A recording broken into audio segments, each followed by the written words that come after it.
Hello, everyone, and welcome to the Entrefluential Life podcast. I am your host, John Tanner. And I am your co host, Sebastian Tanner.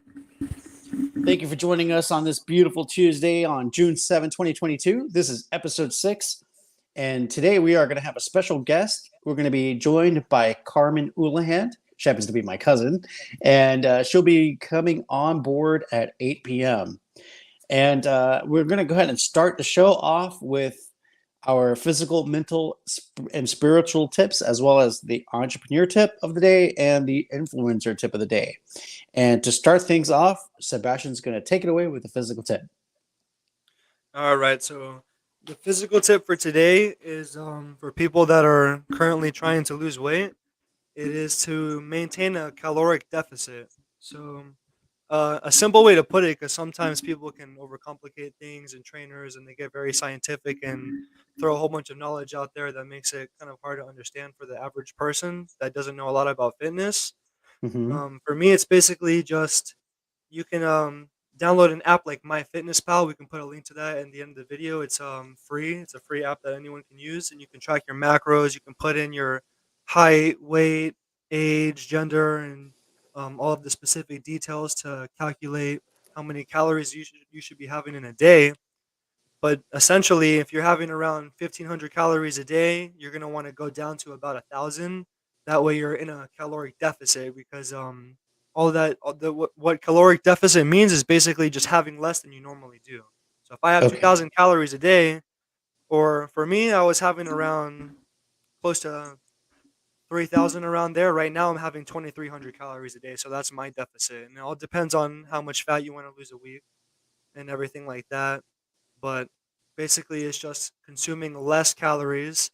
And another tip that can make it easier for you is just to simply start walking more. You can start burning more calories by just walking more. You get around 15,000 to 20,000 steps a day, and it's going to make a significant difference in your health lifestyle because you're just going to be burning more calories, and it can seem pretty simple. Some people don't want to go and start running a mile or whatever. Everyone's at a different level. Mm-hmm. So just by walking more, not everyone has access to a treadmill either. So some people have to work double shifts, whatever the case is. You can just start. You got to make the time. You have the time. You got to make the time. Use your hours in your day to plan your schedule. Wake up a little earlier if you need to. Go for a 30-minute walk. And you're going to start burning more calories that way, and it's going to release endorphins. You're going to feel better mentally, physically, spiritually. Everything is going to just flow better when you start getting more exercise. And just by going walking is an easy way to do it. And you combine that with the caloric deficit, and you're already on track to living a healthier lifestyle. That's awesome. Hey, does drinking water have anything to do with burning calories? There's some studies I think that show that you burn a small amount of calories when you drink water, and I don't know all the science behind it, but to me it makes sense because you're drinking the water, your body has to break, like do the processes. Well, it has to Um, flush the toxins out of your system anyway, right? So, exactly. it's, So it gets the internal things moving. I don't know all the science behind it, but right. I know just by drinking more water, it's going to help flush out the toxins, like you said, and it's going to help Yeah. flush out the fat.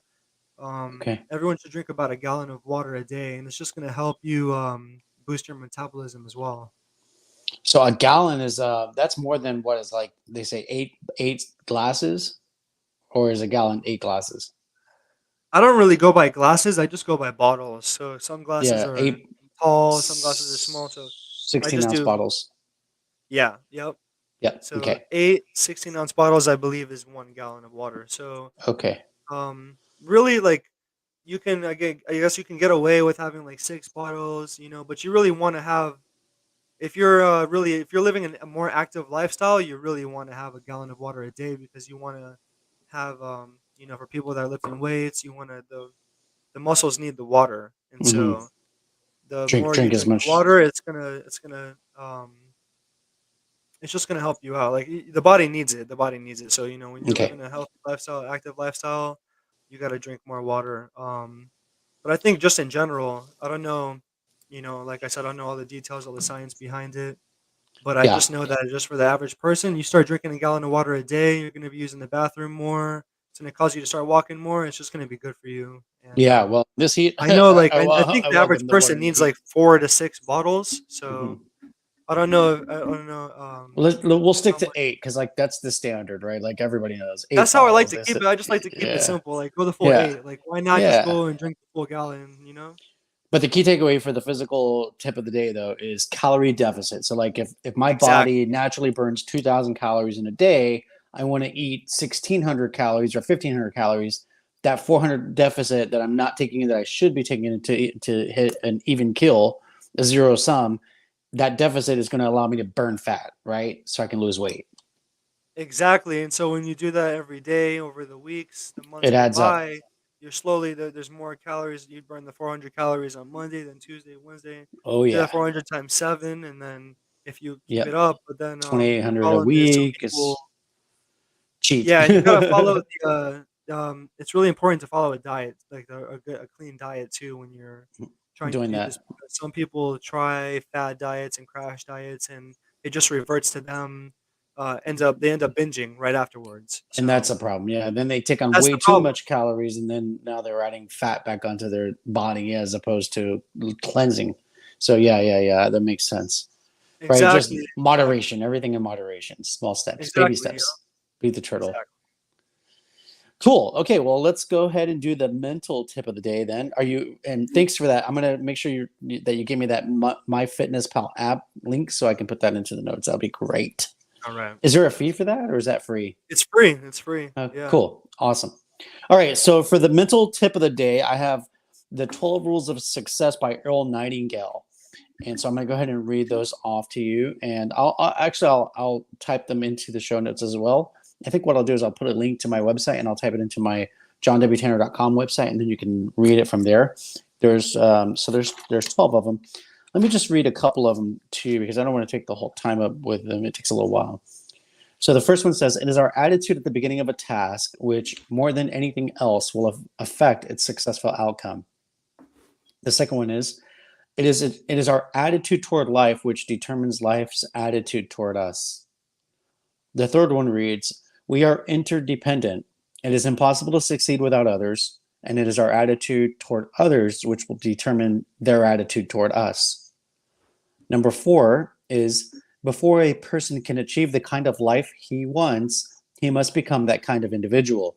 He must think, act, talk, walk, and conduct himself in all of his affairs as the person he wishes to become. Number 5 is, the higher you go in any organization of value, the better will be the attitude you will find. And number 6 is, your mind can only hold one thought at a time, and since there is nothing at all to be gained by being negative, be positive. So that's the first 6 of the 12 Rules of Success by Earl Nightingale. And I'll go ahead and put all 12 of those up onto the show notes here in the description so that you can access those and read all 12. And so I recite all 12 of these every morning. As a matter of fact, I'll tell you what what I've been doing lately is, and I'll be in my pajamas, right? I wake up in the morning, the first thing I want to do is do my meditation. So I'll put on some background music, like some Smooth jazz. no, actually I just listen to like some singing bowls or some frequencies for healing, right? So Oh yeah. yeah, so I put the like a YouTube video on of some kind of frequency healing, and then so that music is going on in the background, and then I read my morning motivation, right? My morning meditation script. And so when I get to the 12 Rules of Success by Earl Nightingale and to the self-confidence formula by Napoleon Hill, I actually put up my dress coat on, like one of my dress jackets on, and I'll stand in front of my bed facing the wall as if I'm facing an audience. And I read those off as if I'm reading them in front of us on the stage in front of a whole room of people, because I want to share that when we go do our podcast tour. Oh yeah. So I'm using visualization, right? Like as if I'm Oh already man. presenting on Yeah. stage. Yeah. So it's really exciting. I really get a kick out of it. And so yeah, I'm like it says here, right? So like you have to see yourself as the person that you want to become and start Right. acting that way now in order to make that change to go ahead and go to that level. So anyway, yeah, it's pretty fun. And then I take my jacket off after I'm done, hang it back up. It's great because in a way it's like you help to manifest making that happen. When you're practicing that, you're living Hmm. in the moment and like feeling it as if you could feel it already. That's right. So I'm projecting how I'm going to feel in the future, and so I'm creating an anchor memory, a Yep. memory anchor, so that when I am on stage, I'll feel natural and won't be nervous, right? Exactly. Because I'll have done it already 1,000 times by that point, or at least if I do it every day, and we're going to go on tour in a year from now, that'll be 365 days. Yeah. So 365 times, right? So Yep. so it's pretty cool. I love it. And then the other thing is I'm trying to memorize it so I don't have to go off on script, you know.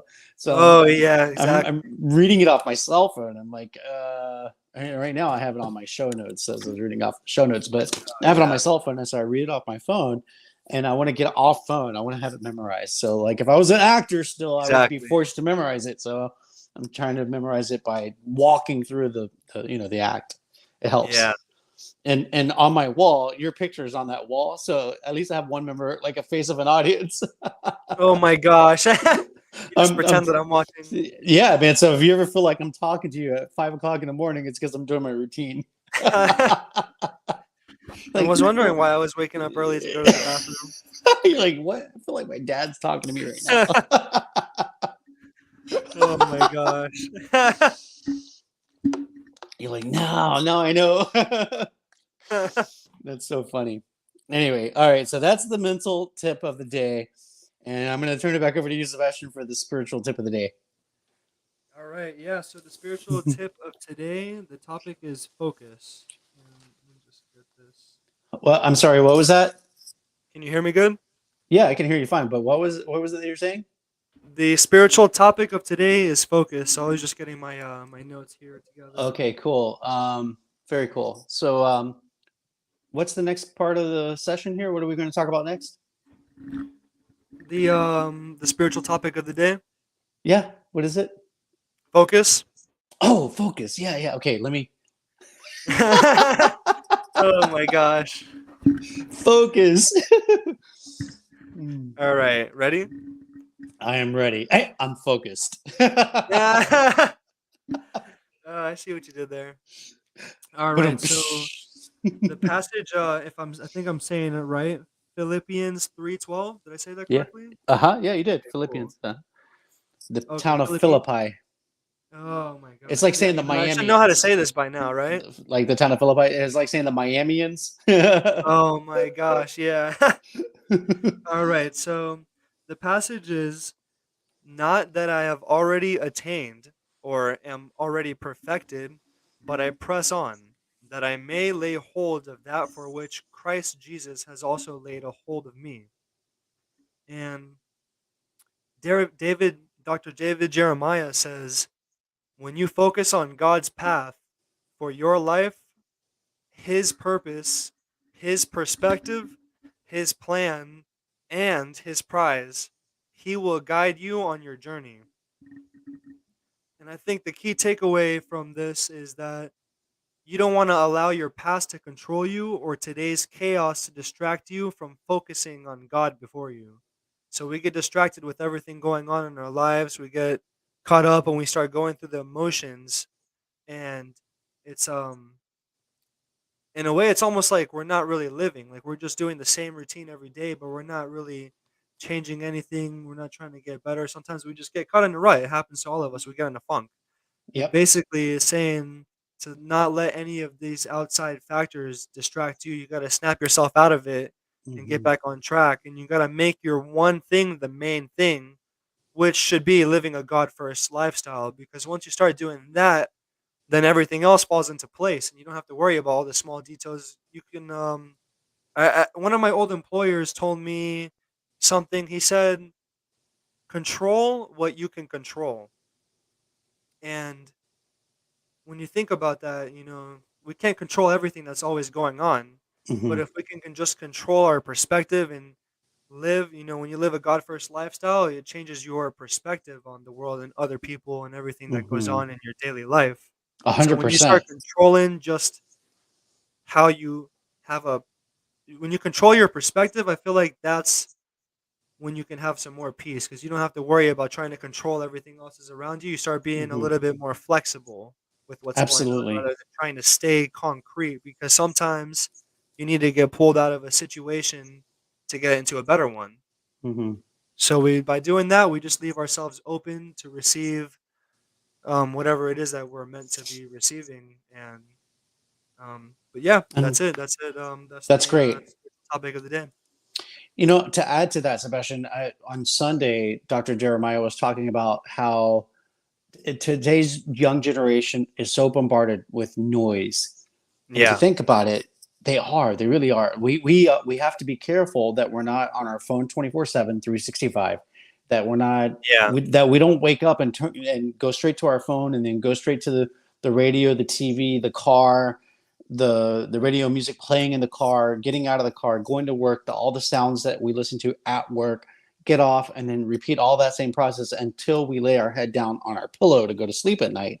If you think about it, yeah, all that noise is actually putting you into into kind of like a hypnosis, if you will. yeah. And it's like you're running on automatic pilot and you're being led by the world, and the world has a ton of bad noise, and you need, and Especially with God. social media and everyone's Oh thinking they need to yeah, do something a certain way to fit in for social right, media's point of view or right, to get perspective the or what they likes. want. Yes, to get the likes, the Yep, follows, everything's yep. about everyone else. It So stops being so about ourselves at that point. right. So we're looking for social proof, social approval, Yeah, and we need God's approval. And so, like, one of the formats for doing what you're talking about, having a God perspective and living a God first life, is taking time out every day to shut the noise off and to right. just to sit in silence and connect with God. Because in the Bible it says God, when Elijah was listening in the on the mountain. I don't remember the name of the mountain, but he was listening for God, and it said he looked to the wind, but God was not in the wind. He looked to this big fire, but God was not in the fire. He looked to the storm, but God was in the storm. Then he went back to the cave and he was sitting in quiet, and then in quietness, and then he heard a still small voice, and that was the voice of God. And that's how God communicates to us. It's very gently. So it's like you said, when you're looking for your steps, your path, you have to listen to that quiet voice, Yeah. that's God talking to you and giving you guidance. And so um, there's another verse that says that God will takes care of the birds and feeds the birds every day. You have to let Him take care of you and give you what you need every day as well. Right. Very cool. Yep. So, all right, man. I think we got that one down, right? Living a God first life is Yeah. awesome. I try to, and I'm not perfect, and I make mistakes, and I get caught up in the world too.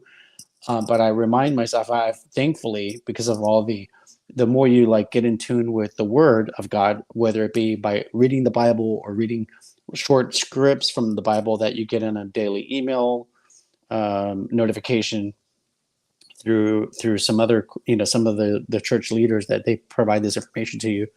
Like, I have a daily scripture that I get, so I read from David Jeremiah Yeah. every day.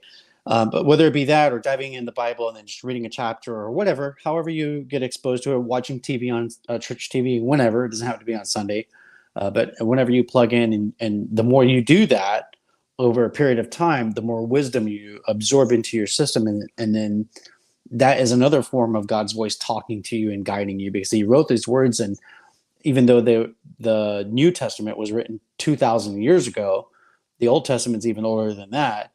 All of those words are still applicable and living. We call it the living word because it's still applicable today. And if you think about it, these ancient scriptures that are 2,000 plus years old it's not even our native language. It was written in Hebrew and then translated to Koine Greek, and then from there it went to all the other languages around the world. And so we Yeah. look at it and we absorb it and we chew on it and we're like, wow, this impacts me in such a big way. Yeah, it's impacting you in English. Think about how it was impacting people in Koine Greek and in Hebrew. And the fact that it can do that, have that impact on you in your own language, is fascinating in and of itself. I get blown away when I think about how miraculous that is. Yeah, definitely, because I think English is a little bit more of a simplified version of I'm assuming what the real thing would have been, because in the other like the Latin languages. All I think for the most part, like the other languages besides English, Yeah, they when they say things, they say it like a lot. They have a lot of words. Like they have a lot of um, true. content Well, in that one word. So I think it's probably if we were able to read the languages when they were first, before it was like dumbed down to English, not dumbed down, but like you know what I mean. translated. When it Yeah. was translated to English, I think I don't know. I think maybe like I wonder what it would say in their language. I'm sure there might be a little bit more. Um, Well, I think just like we have synonyms, you have synonyms and antonyms. yeah, I think it's applicable in every language, Sebastian. That when you and being an English right, teacher, I right, have a little bit of background in this, right? Morphology, syntax, but so yeah, like words have derivations, and so when you look at synonyms, you can unpack the meaning, like you're saying. Like you take one word and like yeah, acquiesce, right? Acquiesce means to consent without protest. Well, you've got consent and you've got protest, right? And to is being the action word, right? Or consent is actually yeah, the verb. The verb is the action word. But when you unpack it, you have consent and protest. The word acquiesce is it's a package. Then you unbox it and you take consent and protest out. And now you have a better, deeper understanding of it. And I think that synonyms help us do that, regardless of the language that you're using. You have to look at synonyms to understand, get a better perspective of right. how the meaning is applied, right? I think it's helpful to do that, Gotcha. and until you become, because and it's impossible, like unless you just have a computer chip in your brain that you can memorize all the words in the world in the I dictionary. know There's just so exactly. many thousands of words, and I see this, and we have plain language English, and then you've got slang that we use, right, for Yep, shortcuts, yep, and then so you would have there's just so many variations. That's why language is dynamic and it's not static. It's just it flows. There's so many different ways, and that's why it's an art. It's creative, the way that you package your words and present those to other people in communication. And right. no two people speak alike. They don't. We don't think alike. We don't process our sentences alike. Yeah, And it keeps it interesting. yep. So anyway, I just going back to the Bible, like the translation. It's so fascinating how it's can have such a big impact and into so many different languages. It's really amazing. Exactly. Yeah. All right, so I think it's my turn to talk about the entrepreneur tip of the day, and that Yep. is coming from the characteristics of successful entrepreneurs from this article from Harvard Business School. And today's word is confidence. So I'm going to go ahead and read what we have here for confidence. Accomplished entrepreneurs exude confidence and are their business's biggest advocates. Okay, so yeah, of course, I'm going to be the best cheerleader for my business as an entrepreneur because who else is going to do Yeah. it, right? And it's my brainchild, it's my baby, and I want it to succeed and grow. So I'm going to be, I'm going to be its advocate, the biggest advocate. I'm going to represent it the best way Yep. possible. It says here, Exactly. whether pitching to investors, communicating with clients, or making conversation at an event, the way they talk about their business and its potential can influence how others see it too. Showing a lack of confidence can deter investors or lead customers to question their buying decisions. So, no confidence means bad presentation, means doubt, fear, and people running away from you. But when you come in with confidence and enthusiasm and passion, Yeah. then people are attracted to that and like, wow, I believe it. Wow, this person obviously believes in what they're talking about. And maybe I should give it Exactly. a chance. Yep. So confidence is key. And that's why I do the self-confidence formula by Napoleon Hill, which we'll talk about another time. What was that? It cut out at the last part. Oh, I said, and I'll bring the self confidence formula into our mental tip of the day in the future. Oh, okay. All right. Sounds Yeah. good. I don't know what happened there. Maybe it was because of the internet connection. Yeah, I know. It was like choppy. I couldn't really hear you. I was like, I don't know. I didn't know No. what Okay. was So, going on. but did you hear me say like we need to be confident when you present Yeah. yourself? Okay. It was Cool. just the ending. It was just the last part where Oh, I was like, What? What? Like, huh? I started sounding like Charlie Brown's parents, right? Like walk, walk, walk, walk, walk. Oh my gosh, yeah, I mean, that's kind of what happens when once the Wi-Fi starts going out, then it's like bits and pieces. I know, man. I feel bad because that's how I feel like when sometimes my dad is talking to me. I'm like, oh, wop, wop, wop. Sorry, Oh Dad. I wasn't paying man, I attention. What know. was that? What? What did you say? You're not paying attention to me? Yeah, sorry. Oh my gosh. Okay, your turn, and you've got influence, and we are down to 4 minutes before we start the interview. Still waiting for her to show up, by the way. All right, so the principle of influence that we have today is the principle of authority. The principle of authority is the idea that people follow the lead of credible and knowledgeable experts. So, the science tells us that it's important to signal to others what would make you credible. So, an example of this is how my father has JDMS in his name. Um, I don't have anything on my name because I'm not certified in anything yet, so I can't really throw anything in there to make myself seem more credible. But for him, he has that in there, so it gives him a bigger sense of credibility when people are listening to us because they can see that he already has his degrees, and um, chances are, in most cases, when you meet people and you tell them that you have a degree in this, whatever, whenever you're talking to someone, they want proof of why they should believe you. You know, they want to know why, what makes you a credible source, what makes you a reliable resource. So when you have nice degrees like that, it makes you seem like a more credible person to listen to.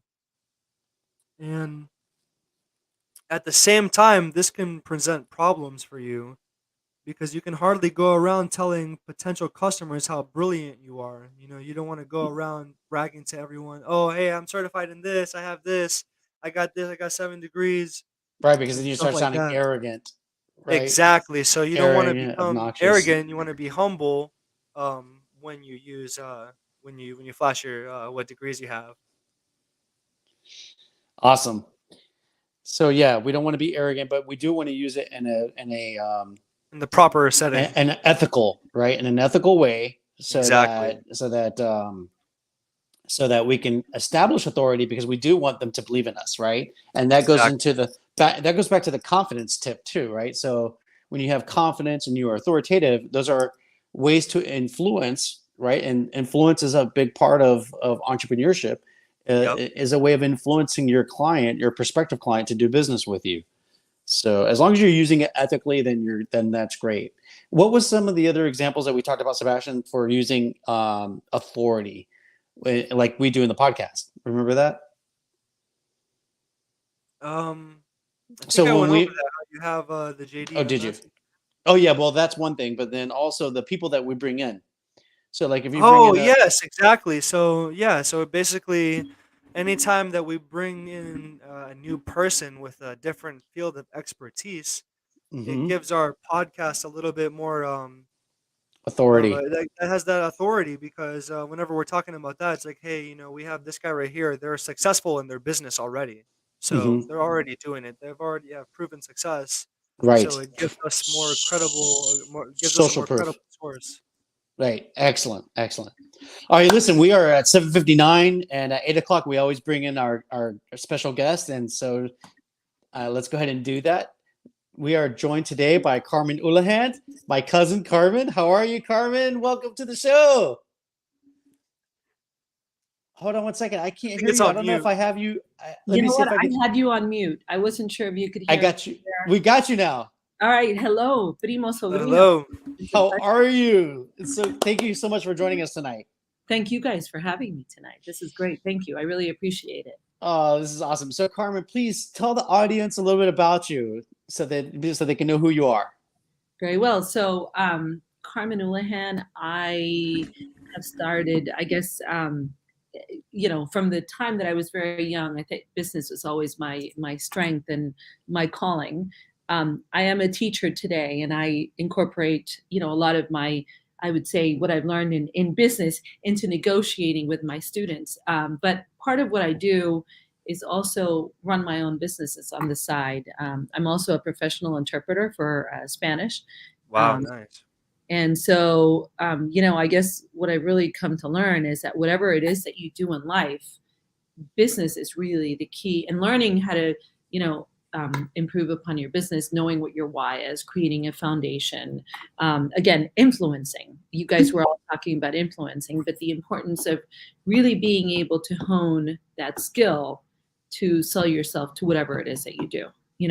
If you want to get a job in interpreting, I mean, it's about learning these skills to put them together and really be the best person that you can be. So, I've been everything from an interpreter. I'm now a teacher. Learned quite a bit actually in how I can run business a lot better. And I also had a commercial cleaning company, which was like going to school and paying for. So let's lot of it- backtrack here just a little bit. Now, you said that you are a teacher, and we have that in common, but we teach the opposite side of the spectrum. What my subject area was English language arts, and I taught 7th grade. You teach Spanish. Spanish. World And language. and what grade?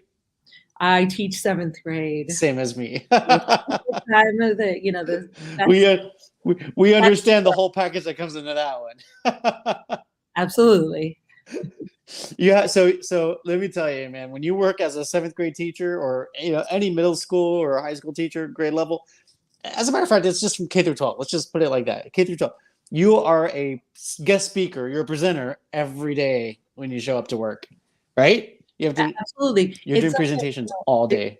You're the circus master. I mean, you're really the one putting on the circus. You cannot stop talking. The moment you put your defenses down, I'm not exactly quite sure how to put this. Yeah. But the moment you are not running the show, the Yep. post show, Chaos ensues. Yep. yes, absolutely. And you're influencing your students. Mhm. As a teacher, your job really is to sell yourself. And I find myself doing things, I would say, well, when I ran my commercial cleaning company, how did I get my clients? And I find myself going back to those specific moments and saying, all right, this is chaos right now. How do I regain, order? And it's about how do you set yourself in front of these kids? As the year ends, today I had a really strange day. All my students were perfect, even my worst students. And I said, what is today? And I'm assuming, as I put things in order, I've been thinking about this all day because it was all very strange to me. That, you've laid that foundation, and there's a clarity, and there's your why. I think that your students finally understand. It takes 7th graders quite a while to understand it, but they finally understand that why. I mean, I finally see somewhat of a order. And like any business, you start your business where ideas here or there. I mean, there really needs to be some kind of order. And John, you're really great at this because you really have, your notes are amazing. You've been able to take this, what runs in your mind is a lot, but you've been able to put it into steps. I think that's really important. I think you'd learn that as a teacher, because you've got to do lesson planning. And so you go from bell to bell, right? And so you have to have your action plans from the time that you start the day to the time that you end the day, right? And it's a repetition of those processes for every class. So if you teach 3 classes a day, you're doing that same process 3 times a day. And so when you have that habit of creating those lesson plans, bell to bell, time bound, specific, right? And you have measurable results, those things carry over into your business as well. So like we talk about SMART goals in education, you can apply those SMART goals in business as well, which is SMART stand. For those of you who don't know what SMART acronym means, it stands for specific, measurable, achievable, realistic, and time bound. And so if you apply those to any type of goal that you have for your business, then specific. If you don't know exactly what you're going for, then you get nothing, right? You have to have a target. Even if you're playing darts, you've got to shoot at a target. If you just throw a dart in the air, it's not going to go anywhere. So be specific of what you want to try to achieve. Measurable. Okay, so we use KPIs, key performance indicators. I could measure how much money I put into an advertisement campaign on Facebook and how many clicks per thousand CPMs, cost per thousand views that I'm going to get, right? So if I zone in on one specific type of audience and I do better than another specific type of audience, let's say that the 20 to 30-year-old range and the 30 to 40-year-old range, and maybe the 20 to 30 gives me a better CPM than 30 to 40, then I'm going to keep putting my money into the 20 to 30 ad, not the 30 to 40, because that's where I'm getting my most results, right? So that's measurable. Achievable means don't go too far, like pie in the sky, right? Like, okay, I want to be the president of the United States, but listen, I've never done anything in politics. How could I achieve that goal if I've never even stepped into politics, right? Usually, if you're going to run for a president of the United States, you start off with working as a senator or a congressman, and you work your way up the ladder, or Have governor. some experience first. Have some leadership experience in some platform, and then you move yourself up, right? And a lot of former presidents were lawyers, so like maybe go to law school first before you even get into politics. So like there's a pathway to pursue that if that was your goal. So it has to be achievable, right? And it can't just be pie in the sky.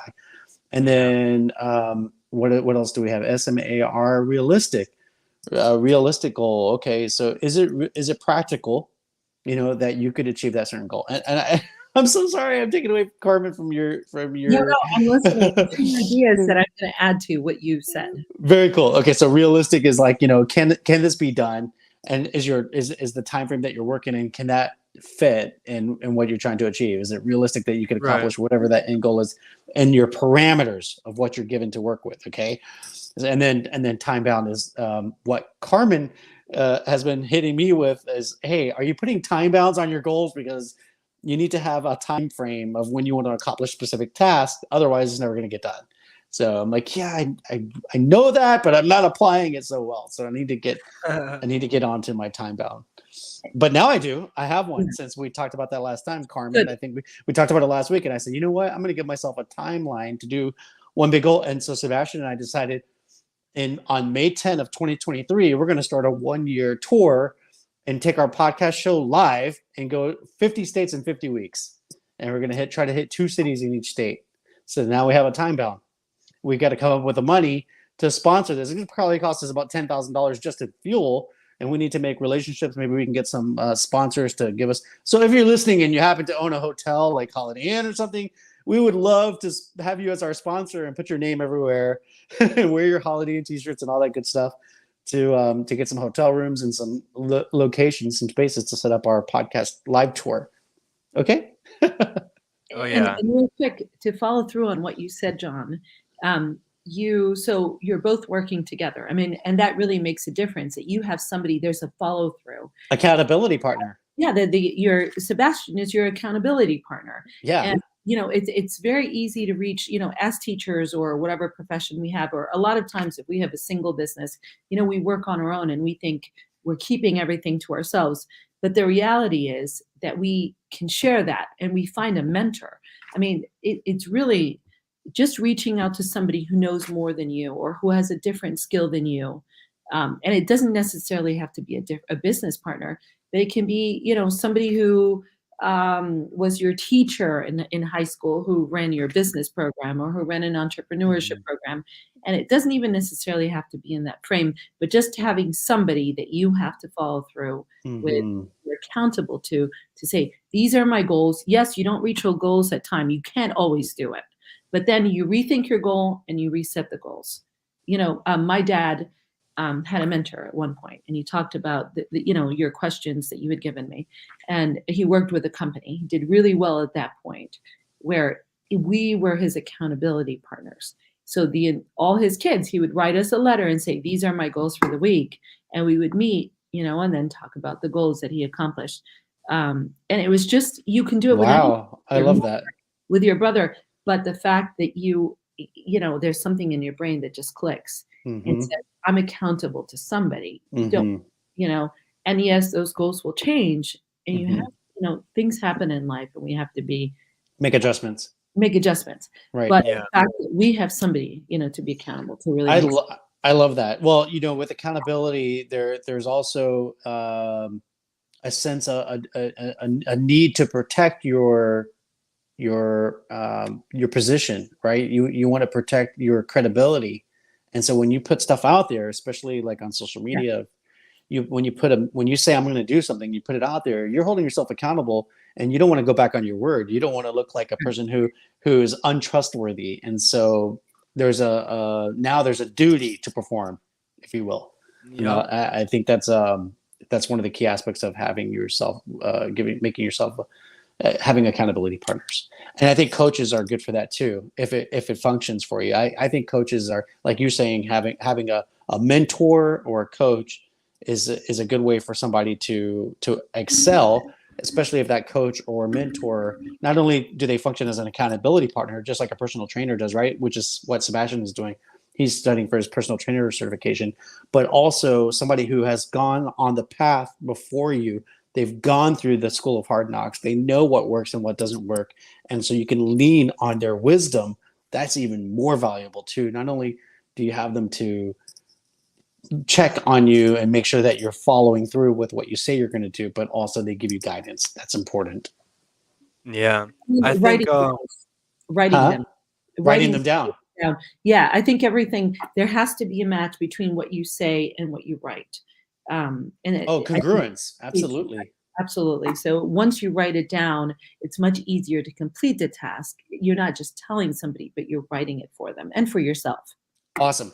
Okay, so let me get into we have 6 questions that we've pulled up, and Sebastian's going to start with number 16. But before we do jump into those questions, I just want to ask you, if you think back to your earliest days of childhood, what was the first type of thing that you did that kind of demonstrated that you were a natural entrepreneur? Do you remember anything? I do. Selling my mother's paintings. Get out of town. You did that? What? I was upset about it. Well, we sold mangoes. We sold avocados. Was this in Honduras or was it in the United States? Yes. I tried to sell my brother. Nobody would buy him. You try to sell Richard? Come on, man. I did. I tried to make an exchange for another little girl. But no, we had mango trees and avocado trees. And whenever we traveled overseas, and I remember, Peru in particular, we bought cuencas, which are the beads. And, I'm Peruvian.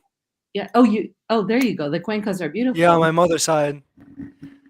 So I'd have to talk more to you on that one. But we made beautiful necklaces, which I still have. But we were maybe 6, 7, 8. I mean, we'd sell anything.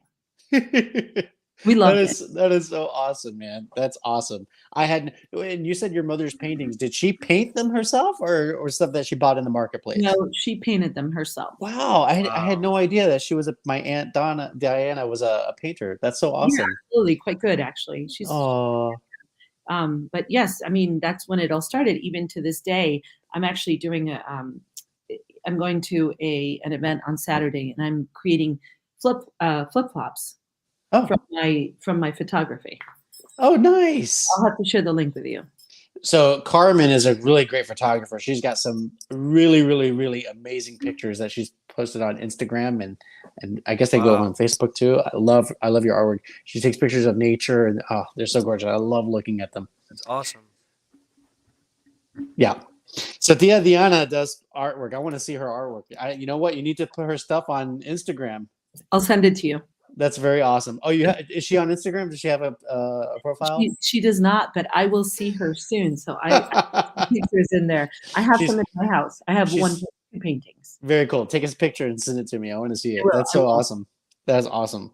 All right, we're gonna have a bidding war going on here to see who gets some of these paintings. You can raise some money with we can put up some paintings here. Some of your followers can send them, and that would be awesome.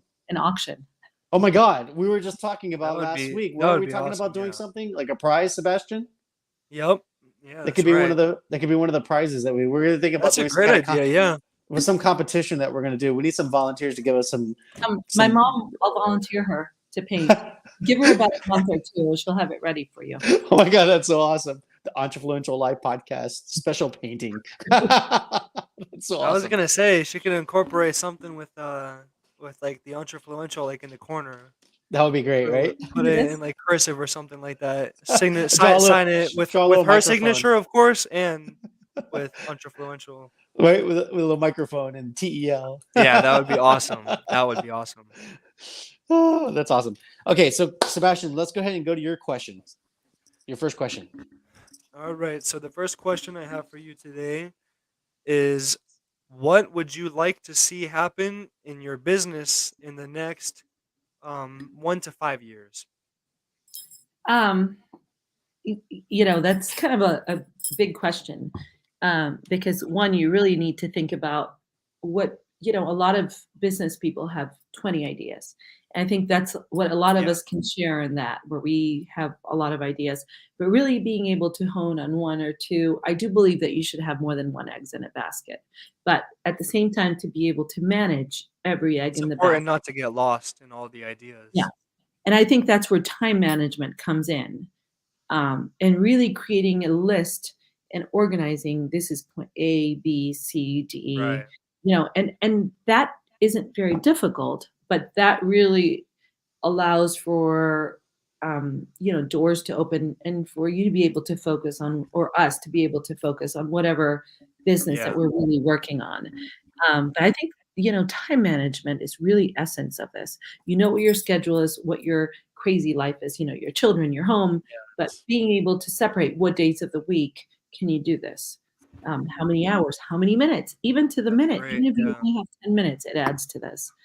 um, and let me think. But So in 5 years from now, do you think you're going to still be teaching, or do you think you'll be back into entrepreneurship full time again? I'm thinking about that one. You're probably like, I better not answer that because I don't want my boss to hear about this. No, I do not. I would love to continue. So what I'd love to do is in 5 years from now, again, I'd love to go back to the point where I was before, where I did own a business and I was independent and I could afford to hire a manager who did the job very well. Yeah. And at the same time, I was working on the back end of being able to get, a new business, get the new business going. Really being able to focus on what my skills are. Mhm. Um, and my goal would really be to have 2 or 3 businesses going at the same time. I love that. I love that answer because one of those partial ownership is going to be with Coleman Tanner Realty. I'm trying to get her to be a partner in the firm and take over director of operations role. So hopefully one of those businesses is going to be Coleman Tanner Realty.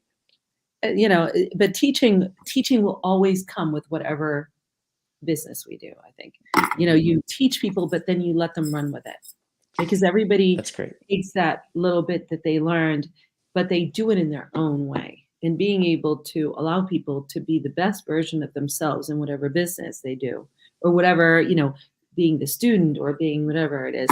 I Yep. think, being that business person that allows for people to grow within their own, within the business, and just being the best version of myself so that I Yeah. can run the best business for me. That's awesome. That's awesome. All right. Thank you, Carmen. And so I'm going to go ahead and ask my question next. And that is, at what time of the day do you get your best work done? In the morning. Same here. What time do you start your day? Same here. Well, my day, I literally get out of bed at like 6, but 5:45, 5:30, I'm up. Regardless, even on a Saturday, and I'm thinking, oh, why? Anyways, I do have my alarm, and I purposely don't close our hallway doors so that my little cat's going. Yeah, that's my alarm. But either way, so 5:45, really, I'm out of the house I was out of the house by 6:30. It's getting a little later now, but 6:40. Nice. Run all the way till 3:00, and then come home and But continue. your best time of the day is mornings. I'm the same way too. I'm a morning But person. yeah, I can think very clearly in the morning. Mhm. Most Yep. energy, Yeah. By the afternoon, I'm like, where's a Red Bull? I need to find a Red Bull. It's unhealthy. I know. I don't drink it every day. I'm just saying I'm looking for one, but I don't have it. It's just how I feel. Okay, number 14, Sebastian, what do you got? Give me 1 second. Let me pull this up.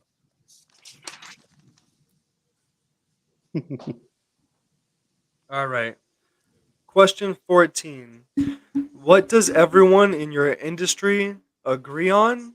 And what is one point of view that you hold that nobody else would agree with you on? Or might not agree with you on? hold on, let me make a note on this. So what does everybody agree on in your industry? So I guess what your industry, you're in a couple of different areas. So you pick which one you want to talk about, whether it be teaching and something that everybody agrees on in teaching. And then what is one thing that you think differently than everybody else about teaching? I'd have to say something that doesn't necessarily only go with teaching. I'm going to pick something that goes with, what I'm thinking as a commercial cleaning owner. Okay, that sounds good. Let me go with that because I think I can kind of go along with everybody. Okay. I would agree that the more experience that you become as a teacher, the more you realize that there's a business plan. And that there has to be a plan of how your day is going to run that day. The more advanced teachers, I notice this, don't necessarily need the plan in front of them to be able to manage it. The younger, the younger the teacher, I think we do sort of need to have a plan in front of us. And it does make a difference in being able to stay on track. A lot of students will take you off track. And even if you're, if I'm home, when I was home doing commercial cleaning, I would be calling clients. I could easily get distracted. But if I had a plan in front of me, I'd be able to follow it. So really, I would say we all agree that we do need a plan. Some of us don't need to write it down. It's in our head. We've memorized the process of how it works. And something that I find that in the sense of, I believe that creativity is really key in being more successful, that we have to think outside the box. But having worked in a lot of corporate America and smaller businesses, with different people, I find that a lot of people are not open to being creative and to trying new things. Mm-hmm. So they want to stick to the routine. Yes, and there's something. It's very comforting to stick to a routine which works. But the question is, that's human nature. Yes, could you be more successful? And number two, could you retain more employees because you go outside of your box, therefore being more successful because your employees feel like their ideas are valued? I mean, we don't really always consider our employees and what they think. And I think that's always been something that I found, whether it be in the education system or the private sector of running your own business. Some people would micromanage, and there's a lot of micromanaging, people being afraid of letting go of a job and it not getting done. But you have to trust. And I find that a lot of people aren't as open to trying new things. They're stuck in their ways. Yeah, I think in their ways, yes. But it obstructs your business. Your employees run faster. You tend to not stick to things or to people that would think bigger. Mm-hmm. That's why the best businesses, they have mastered the art of thinking again. They've mastered the way to change and become more innovative and to go with the flowing of times. Of every new generation, they want something different, and they can create that. That's why BlackBerry fell off, and they when iPhone came out, iPhone completely destroyed BlackBerry because the owner of it was stuck in his emailing. He wanted to keep it encrypted or whatever, the way that he had it set up with the BlackBerry phone, and he didn't think that people were going to want an internet browser on their phone, so he wanted to keep things the same way. And he said, no one's going to want a mini computer on their phone, and little did he know that's exactly what everybody wanted. And then iPhone blew up. Like now that's the biggest thing now, because he wasn't able to think again, and he wasn't able to have a different perspective. He was set in his ways. He didn't want to try new things and be creative. Yep. That's a great example. So here's a book, How Successful People Think. I love John Maxwell. Gotta get that book. Little book. I carry this book in my school bag, and the Name It and Claim It game. Ooh. All about positive thinking and how this woman was actually able to win every contest because she always I think that's all part of it. The way you think, your positive thinking, you attract what's positive, and you not only in your personal life, but we're talking about business as well. I mean, and there has to be a match to how you think to how you act. Everything has to match. There has to be a balance in life, like when you create your foundation. You have to build your walls, but then you have to balance it with, I'm not into construction, but I understand the basics of building and being able to sustain both walls on either side. You need to put those stilts to hold it up. Same with, successful thinking, being creative, following through with what works and what doesn't. There's some things you have to follow with because it's already been successful, and really being positive about what you're doing. What's the name of the author of that white book there that you were just holding up? This woman is amazing. It's her name is Helen Hadsel. Helene. She's great. Okay, Helen. What did you say? Hadsel. Yeah. Okay. If you'll email me that, I'll add it to our show notes. Yeah, add it. I love this book. This woman is great. She is a student of the Silva method. Oh, neat. So, and she is truly, her book is amazing. So and she's amazing. Carmen, I'm glad you brought up the Silva method because your family has a big background in the Silva method, and I really don't know very much about it, but I read your mom's book, and I just want you to talk about that for a minute. Isn't it amazing? My mother's I love it. I love it. I love it. And so I think we're going to include that on the show notes as well. Can you tell me a little bit about her, how you guys got into the Silva method and what kind of impact it had on your lives? Well, growing up, Jose Silva, so there's a whole history. Jose Silva is, he was a man of science. He grew up poor, but he was a man of science. And his goal was to teach his children how to learn. And the question is, how do I teach my children? I mean, this is nothing compared to the true, to the story. So it'd be great for everybody to research it. But the idea is he was able to incorporate that science into education. And it's, our brain is wired like a computer. Mm-hmm. Yep, I believe it. A computer, we can visualize things, we can see things. If you think about it, you have a gut feeling, right? Mm-hmm. Right. Yep. And so as a business person, they tell you follow your gut. It's the same concept. Your gut is that instinct. But if you visualize anything, you can make it happen. You obviously need to have the action behind it. But whatever we think about, we attract. So Jose Silva talks about that education. How can we create that through visualization, through meditation? My mom was responsible for Northern Virginia area. And, she's working with medical doctors, a lot of business people. And how do we incorporate these techniques into their business? Right. And one of the biggest takeaways was ESP, right? Extrasensory perception, that you sharpen it.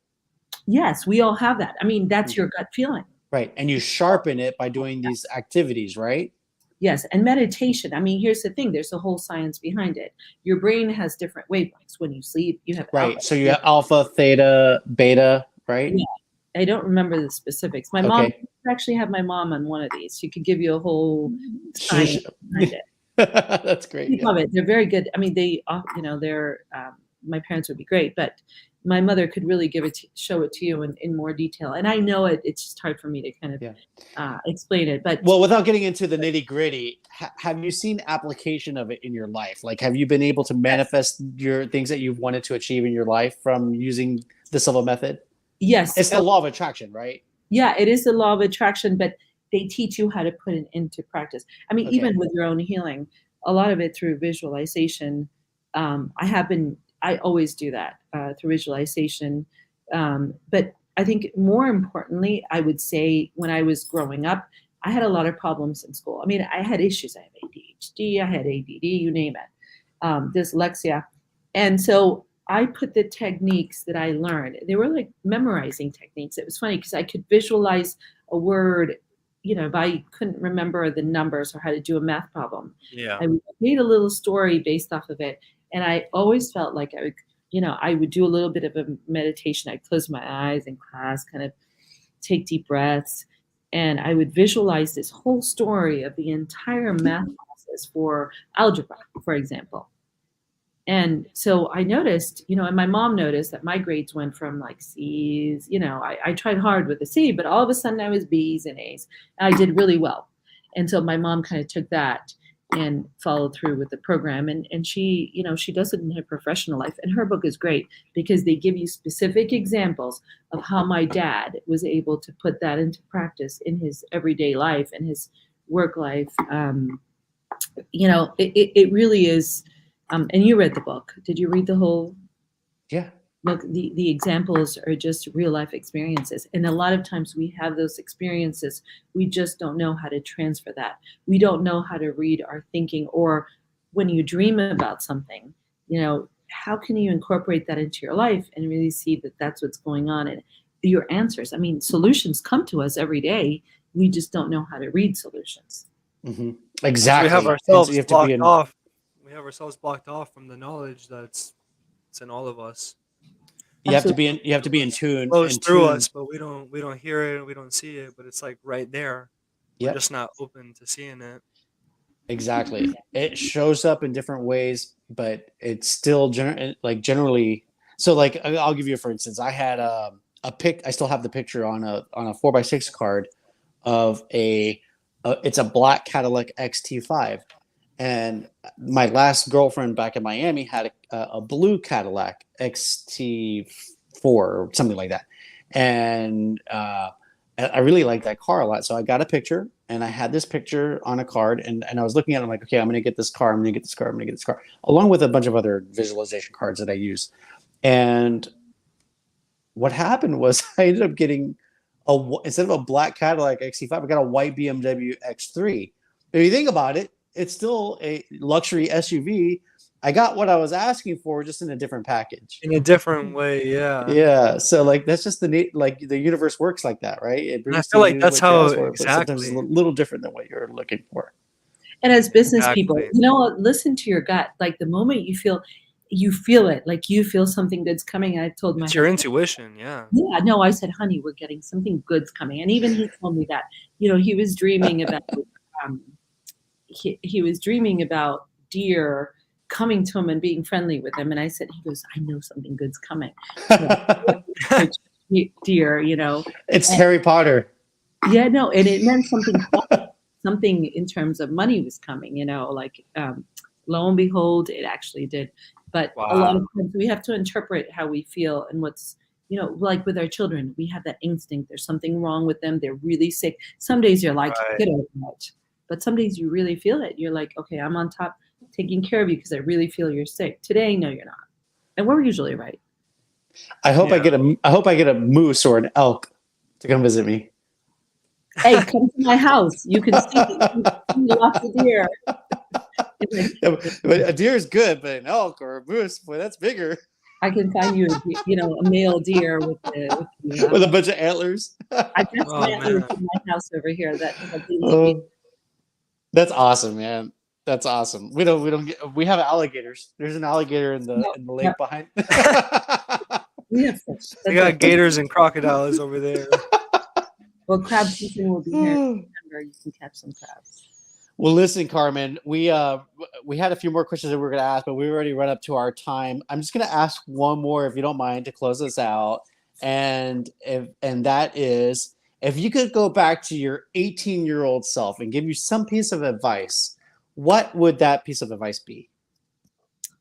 It's the way that I look at life. Or at 18, I was a little hard-headed, but I think that I would look at the positive side versus more of the negative side.